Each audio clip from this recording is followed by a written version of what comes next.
The art style caught me immediately.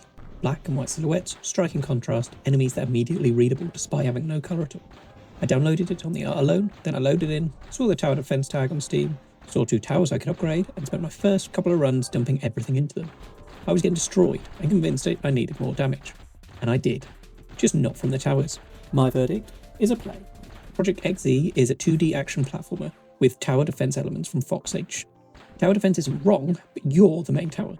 You defend an extractor on the left of the map, and enemies push from the right to the left, trying to destroy your towers to reach it.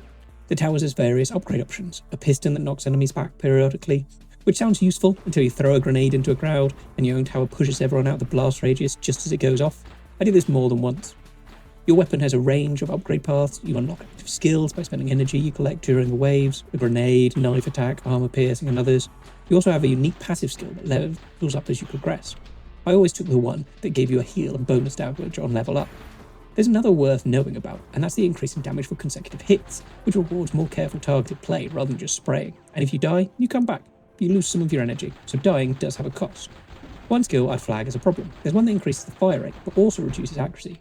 That works against almost everything else in the skill tree, and the accuracy penalty isn't mentioned anywhere when you pick it. I found that out the hard. Every run I felt like I was one upgrade away from falling apart. Then I'd tweak the order, prioritize armor piercing early, stack the consecutive hit damage before worrying about rate fire, and suddenly get further than before. Armor piercing was the one that changed everything. Bullets travel through enemies and hit those behind them. The enemies swarm, new types are introduced wave by wave at a pace that gives you time to work out what they do before things escalate. My nemesis was the assassin type. They ignored my towers and came straight for me. At one point, my double jump was on cooldown, and I was stuck between a group of enemies being slapped to death, shouting at my character just to jump.